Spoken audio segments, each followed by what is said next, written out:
Bom dia, esse aqui é mais um vídeo desse canal Quase Morto e no vídeo de hoje eu vou estar falando mais uma vez sobre One Piece e de novo fazendo uma espécie de review entre aspas de um arco e vai ser dessa vez o arco de Water 7 junto com o de Enies Lobby, que é provavelmente o arco favorito comum da fandom da maior parte junto com Marineford.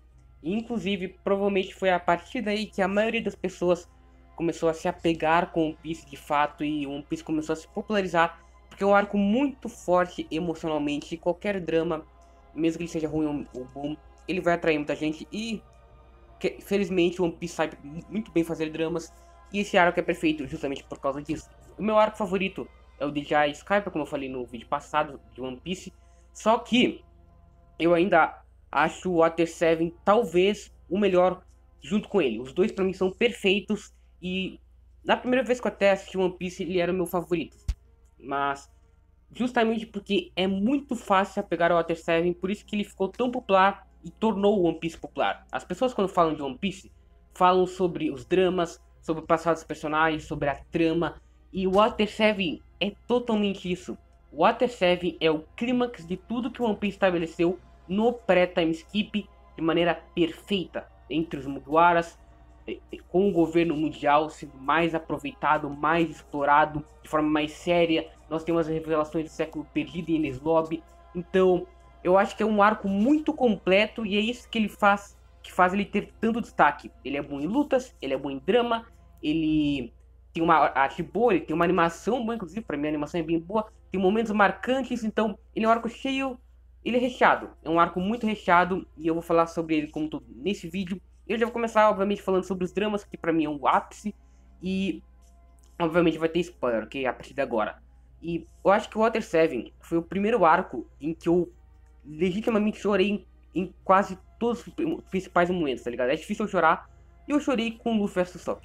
Luffy vs Sop existe e é uma discussão muito coerente. Não é uma briga e uma treta de vibe Sasuke que vai para um lado do ódio e blá blá blá. Não. O Sop não quer abandonar o Merry e o Luffy quer abandonar o Merry. Por quê? Porque o Merry não consegue mais navegar e nós temos indícios disso desde o início de Skypiea. Ou se você forçar, a gente tem indícios desde que eles entraram na Grand Line, porque o Merry já entra todo destruído praticamente. Então, nós temos indícios dessa suposta morte do Merry há muito tempo na obra, o que deixa mais pesado esse momento. Nós, espectadores e leitores, sabíamos que em algum momento ia acontecer com o Merry, e foi esse momento. Mas, como a gente se apegou a ele, nós também apoiamos o Sop, que não quer abandonar o Merry porque ele é um companheiro, porque ele é um Nakama. E não se faz isso e é da maneira que ele pensa. E na visão dele, o Luffy está fazendo totalmente o contrário que ele pensava que o Luffy era, que faria em momentos desse tipo. Só que o Luffy também é o capitão, então ele tem que tomar as decisões mais difíceis, ele tem que tomar frente e se responsabilizar, porque se ele deixar eles forem com o Merry para a próxima ilha ou algo do tipo, ele vai afundar, que nem o Iceberg disse. Então o Luffy teria responsabilidade por causa disso. Então ele tem que ser sério nesse momento e por isso ele tem que abandonar o Merry. E a discussão deles no barco é uma das coisas mais naturais que eu já vi em One Piece. No meu vídeo de Alabasta, que eu fiz há um tempo, eu reclamei que a discussão do Cobra e do cara que era o líder dos rebeldes de Alabasta, eu esqueci o nome dele. A discussão deles é tipo, você tá atraindo o povo. E aí o rei Cobra não fala nada ou não dá a entender nada. E aí é assim que começa a treta. É algo simples e ele existe por causa do desentendimento que poderia ter sido evitado de maneira natural se fosse uma conversa natural. Mas não, uma conversa rápida e pouco realista. A discussão com o Luffy e o Sop foi totalmente realista. Tem todo o peso de toda a jornada que eles passaram e a gente sabe que ambos estão certos em diferentes perspectivas. Luffy está certo porque ele é o capitão, ele tem que se responsabilizar, e o Sop está certo da forma emocional. E gerou uma das lutas que eu acho que é o maior peso emocional de um Battle Shonen até hoje. Porque Luffy vs Sop é uma luta que a gente sabe que o Luffy vai ganhar desde o início. Só que o Sop, durante ela, demonstra o verdadeiro poder dele. O poder de estudar os inimigos e saber suas fraquezas ou se aproveitar de artimanhas e trapaças. É isso que ele demonstra, ele sempre demonstrou isso e com o Luffy não foi diferente. Ele conhecia o Luffy. Durante o momento da luta, mesmo que seja impossível, você passa a acreditar que o Usopp pode ganhar do Luffy. E você fica preocupado, você fica ansioso, você não sabe o que vai acontecer.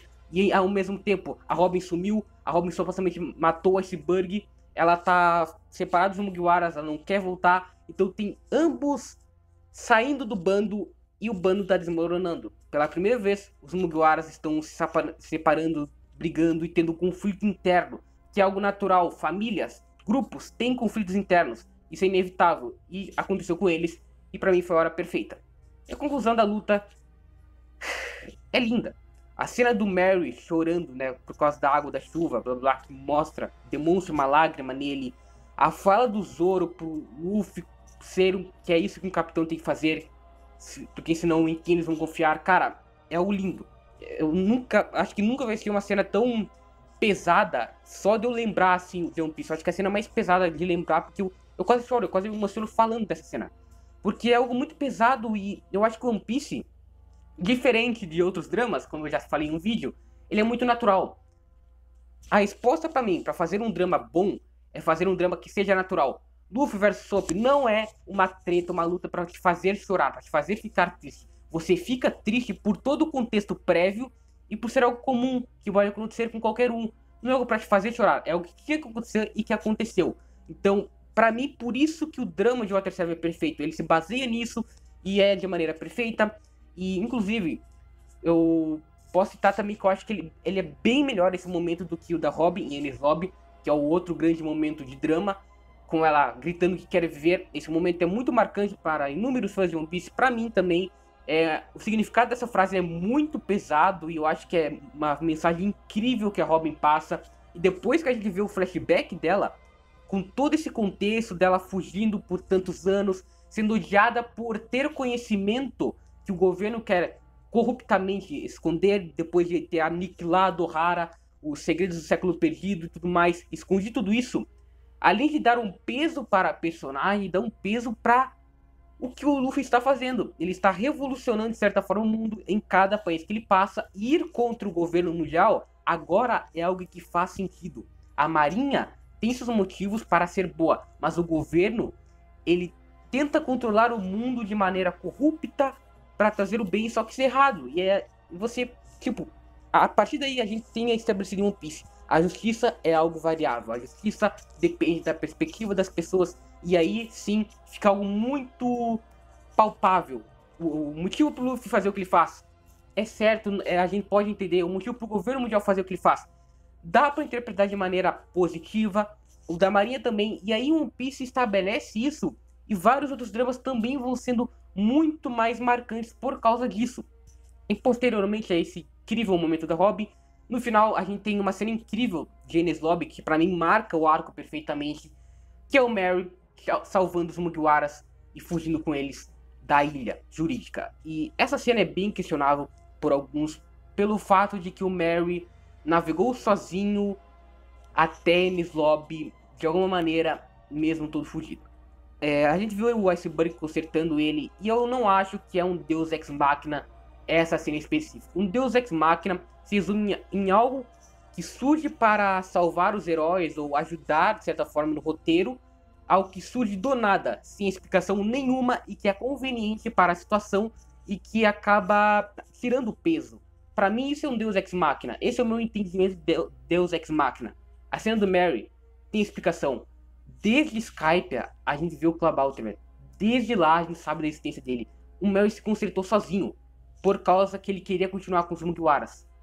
Ele navegar sozinho era esperado. E você fala, mas não tem lógica um navio navegar sozinho numa tempestade. Sim, One Piece não tem lógica em vários momentos comparado com a realidade. One Piece tem a própria lógica. Então, pra mim, essa cena é incrível por si só e não tem nenhum problema de roteiro. Então, o arco, a saga como um todo se encerra perfeitamente aí. E, obviamente, a cena do funeral do Merry é uma das mais marcantes da obra. E, caralho, é muito triste, velho.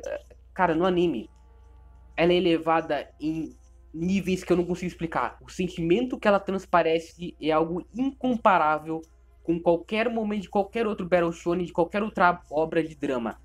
Você chorou por causa de um barco. Um barco é mais humano do que inúmeros outros personagens de anime. Esse é o poder do Oda. Eu acho que até aí, O período Skype e Enies Lobby, de Skype até Enies Lobby, foi o ápice de One Piece. O ápice do talento do Oda está provado no drama, na trama. E obviamente, para melhorar ainda, como One Piece é um Battle Shonen, as lutas também são muito interessantes, cara. Enies Lobby é o foco, é o que maior tem lutas. E eu acho que ele se destaca muito nesse sentido. A gente tem cada um dos Mugiwaras com um X1, tirando a Robin, obviamente, que estava capturada e foi levada para a ilha.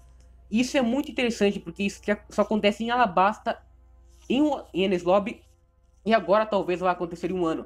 Então dá um destaque para cada um deles, não importa se é mulher, não importa se é fraco, e dá o destaque. O Sogeking é um elemento que entra na história, ajudando os outros personagens, a Nami, ajudando o Chopper, ajudando o Zoro usando o Sogeking de espada, é uma cena genial.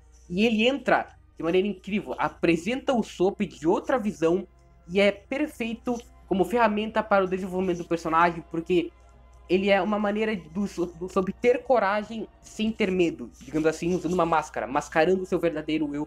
E isso também some no pós-time skip porque ele evolui. Então acho que é uma mensagem muito da hora que o Oda passou, além de que o Sogeking é muito da hora, ele é muito engraçado. Enies Lobby, mesmo com todos esses tramas, as lutas também sendo sérias, a comédia é muito da hora, é muito natural, cara. A luta do Frank contra o Kumadori, aquele gordão lá, nossa, velho, é muito engraçado, ele tirando a cola, cara, é incrível, as cenas de comédia são sensacionais, e eu acho que Enies Lobby é o equilíbrio perfeito de tudo. Tudo de One Piece é perfeito em Enies Lobby, não tem defeito nenhum. Ah, tem algumas coisas que não faz sentido, ok, mas são coisas bobas. Cada personagem apresentado em Water 7 tem destaque em Enies Lobby, a família Frank tem destaque em Enies Lobby, mesmo que eles fossem vilões por tudo que eles fizeram com o Soap, que deu inclusive uma cena incrível, dos Mugiwaras destruindo, etc. Tudo isso serviu pra Enies Lobby, cara. Tudo que foi construído no arco serviu e é algo natural. Eles queriam salvar o Frank, então a união deles era natural, era previsível. O Frank com a descendência do Tom, aquele flashback, cara, dá um peso pro personagem, explica tudo que ele faz, a maneira como ele age, e você acaba se apegando a ele de maneira tão natural, mesmo depois de todas as coisas horríveis que ele fez. Isso é Enies Lobby. Enies Lobby é perfeito em todos os sentidos, em questão de ser natural e nas maiores qualidades de One Piece. Pra mim é incrível. Tudo bem, temos coisas decidindo como o Zoro, o Sanji, tendo o Ashura e o Double Jump. São poderes não explicados? São, mas One Piece é feito disso. Coisas ilógicas que não vão fazer sentido pra gente. Eles treinaram e conseguiram esses poderes. Ponto. Você aceita. Não tem motivo pra implicar com isso. Além de que eu acredito que o Oda vai dar uma explicação pra isso no final. Eu tenho uma teoria sobre o poder de One Piece vir das almas, mas eu não vou fazer um vídeo sobre isso e nem vou falar aqui. Só se alguém quiser, mas eu acho que ninguém vai querer teoria de One Piece. Enfim, não me incomoda esse poder, nada. E muita gente também, inclusive, fala isso do Gear Second do Luffy. Mas uma curiosidade pra vocês, o Gear Second do Luffy pela primeira vez foi mostrado no filme, que é filler obviamente, mas em anime, quando o Luffy chega no primeiro inimigo na Frank House, ele começa a dar vários socos no ar, não no inimigo, para aquecer os punhos dele e dar um impacto maior. É a mesma coisa do Gear Second, só que junto, posteriormente, com o Zoro, que ele viu a CP9 usando. O Luffy é um gênio de batalha desde o início, então ele adaptar isso no Gear Second pra mim é perfeito e faz sentido. Ele treinou enquanto um tempo fora de tela até Enies Lobby. Tudo em Enies Lobby é justificável, cara, é bizarro. E, novamente, também falando do Luffy, a luta do Luffy versus Lute, cara, eu arrisco dizer que é a melhor de One Piece. Atualmente, eu acho que junto com a do Soap é a melhor de One Piece, porque One Piece, as lutas não tem uma coreografia tão incrível, excepcional, mas Luffy versus Soap, ela é da hora, uma coreografia bacana. São golpes simples, são, mas tem impacto e funciona, é divertido de ler, mesmo que tenha cortes no meio dela, etc. É da hora. E o protagonismo supostamente que existe no Luffy, que todo mundo reclama, eu também não concordo com ele. Na verdade, eu concordo que existe o protagonismo. Só que existe o protagonismo ruim e o protagonismo bom. O que é o protagonismo ruim, na minha visão? É aquele que tira o destaque de outros personagens e dá somente para o protagonista de forma forçada. O protagonismo do Luffy não dá destaque pro Luffy, e sim pro Usopp, que tem o seu momento de redenção motivando o Luffy. E ele vendo ali sem entender tudo, depois de toda a treta deles, ele não importa. O amigo dele, que eles tinham brigado, estava ali apoiando ele, queria ver ele vencendo. E isso motiva ele, é isso que faz ele vencer do Luffy. Se o Usopp não estivesse ali, ele não ia vencer. E isso tem todo um peso por tudo que aconteceu no Water 7. Como alguém acha isso ruim, velho? Eu não consigo acreditar. Todo o peso que tem naquele Gatling Gun do Luffy é imenso. E é isso que resume a Enies Lobby. Tudo tem um peso. E tudo é tão natural, cara. Eu não consigo achar uma falha em Enies Lobby. É bizarro. O world building de Water 7 é excepcional. E ele em Enies Lobby também é uma ilha muito interessante. Que tem um void, digamos assim, embaixo. E ela tem uma cachoeira em volta. Tipo, não tem explicação, mas é algo muito bacana. O Water 7 também tem uma arquitetura muito interessante, inspirada em Veneza, se eu não me engano, e que interessa pela cidade, cara. Tudo em Water 7 e Enies Lobby é incrível, interessa muito e é muito natural também. Eu não realmente não consigo ver nenhum defeito nele. Eu entendo quem acha que ele é o melhor arco de One Piece, porque ele dá uma aula de como fazer um drama, e dá uma aula de world building, dá uma aula de lutas, ele dá uma aula de tudo. É um arco perfeito e eu acho que é isso que fez One Piece ser o que é atualmente. Ele é o ápice de tudo da obra e eu acho que nunca vai existir um arco tão bom quanto ele novamente na obra. Então, esse é o vídeo, essa é a minha opinião e é isso.